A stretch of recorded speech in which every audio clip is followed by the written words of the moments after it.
आज सोशल मीडियावर एक पोस्ट खूप व्हायरल होत आहे, ज्यामध्ये दावा केला जातोय की कोरोना चीनमधून आला नाही, तो मुद्दाम पसरवला गेला आहे। बिल गेट्स आणि श्रीमंत लोकांनी लोकसंख्या नियंत्रणासाठी हा व्हायरस तयार केला आहे आणि लसीत लोकांना नपुंसक बनवणारी औषधे मिसळवली गेली आहे। नमस्कार मित्रांनो, स्वागत आहे तुमचं आपल्या विजेता न्यूज चॅनल या यूट्यूब चॅनलवर। ही माहिती खरी आहे का की फक्त अफवा आहे? आज आपण याच विषयावर सविस्तर आणि सत्ताधारित माहिती जाणून घेणार आहोत। जागतिक आरोग्य संघटना म्हणजे WHO आणि जगातील शास्त्रज्ञांच्या संशोधनानुसार कोरोना हा नैसर्गिकरित्या निर्माण झालेला व्हायरस आहे। आजपर्यंत कोणत्याही विश्वासार्ह वैज्ञानिक पुराव्यामध्ये असे सिद्ध झालेले नाही की कोरोना मुद्दाम तयार करण्यात आला की पसरवण्यात आला।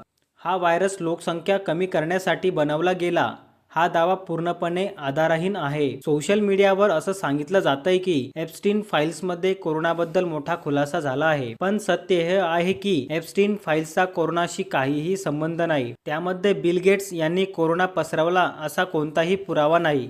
ही फक्त लोकांमध्ये भडकवण्यासाठी बनवलेली खोटी माहिती आहे। आता सर्वात गंभीर आरोप, लसीमध्ये लोकांना नपुंसक बनवणारे औषधे आहेत। मित्रांनो, हा दावा पूर्णपणे खोटा आहे। कोरोना लसींवर जगभरात कोट्यावधी लोकांवर चाचण्या झाल्या, त्यामध्ये अशा प्रकारे कोणतेही घातक आढळले नाहीत।